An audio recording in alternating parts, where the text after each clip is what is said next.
Hello everyone and welcome back. As now for today's episode I will analyze none other than Bruce Wayne, also known as Batman, the titular main protagonist of the Dark Knight franchise.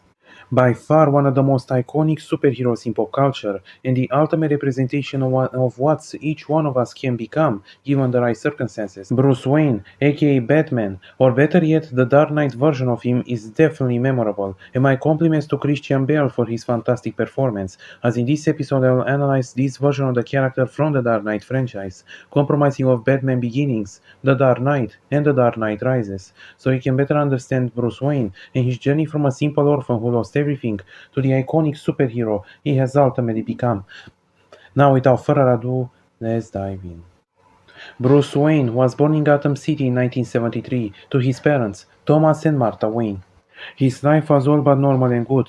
However, in one fateful night in 1981, after he and his parents come out of the movies, they were both mugged and eventually killed by Joe Chill, resulting in a young Bruce becoming an orphan and being taken care by the family's butler, Alfred Pennyworth.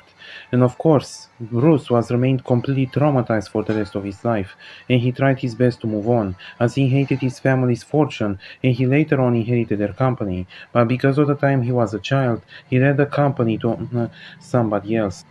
And so Bruce used his family's money to travel across the world and to basically get himself into problems and in and out of jail, as well as becoming a playboy.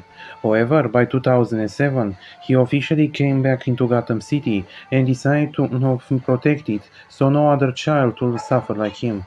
And thus, the Batman was born. A vigilante dressed as a bat that will bring down criminals. However, he soon came into contact and in conflict with Raj Al Ghul, the leader of a secret terrorist organization known as the League of Shadows, who tried to destroy Gotham City through his corruption, and revealed the truth that he was behind his parents' murders, given the fact that they wanted to stop him as well. But thankfully, Batman managed to stop him and saved Gotham in the process, and became the hero that Gotham needs. However, 1 year later, he will soon come in contact and in conflict with the Clown Prince of Crime himself, the Joker, who tried to turn Gotham City on its head and brought about an age of chaos and mayhem.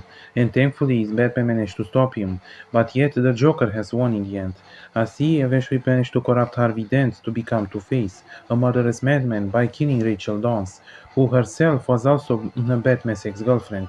And because of this, Batman was forced to kill Harvey and to take the blame for all his appearing crimes, and thus uniting Gotham into making himself its enemy, so the people will not lose their faith in law and order. And what's happened with the Joker is absolutely unknown, as now Bruce Wayne officially lives as a recluse inside his own mansion, and furthermore, he began to lose the Wayne Enterprises to someone who have officially risen on the front, Margaret Tate, on his new, current girlfriend, who began to surpass him as the new CEO.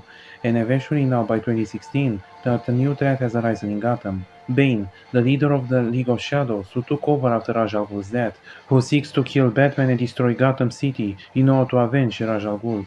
But of course, before I go any further, we all should stop and ask, and I know it's tiresome, but it's necessary.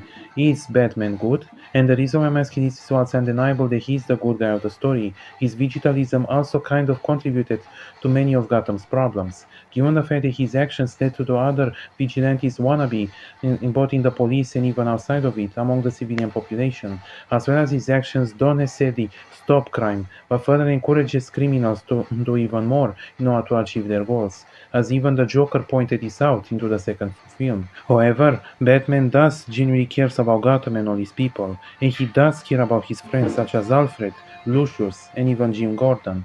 Not to mention that he does everything he does to honor his parents and what they could have done if things were different, thus further proving that Bruce Wayne is legitimately a wonderful and a pure good hero. And the answer is ultimately yes. Batman is good. And eventually Bruce has lost into fight with Bane, who managed to cripple him and brought him back into his home country, into the prison he was born. But eventually, over the course of months, while Bane took over the city, Batman managed to find himself back the strength to restore his body, escape, and return back to Gotham to deal with Bane once and for all. And even it's revealed now that Margaret Tate is the true child of Ra's al Ghul, Talia al Ghul, who wants to destroy Gotham City to avenge her father's death. But thankfully, Batman managed to stop both of them and officially died into the process, saving Gotham and ending the League of Shadows once and for all. And after his demise, his mansion became an orphanage, the Thomas and Martha Wayne Orphanage to be more exactly. However, a new character appeared on the front, John Blake, a fellow orphan just like him and a detective at the police department, who officially Batman chose as his new successor, as he allowed him to discover the Batcave and officially inherit his legacy, thus proving that even beyond his grave, Batman will never die.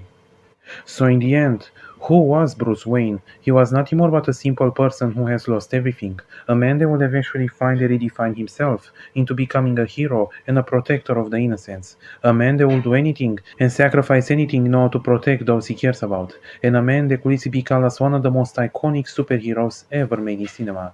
Thanks for watching everyone, please don't forget to give a like and subscribe and have a nice day. Huh? Well, a guy dresses up like a bat clearly has issues.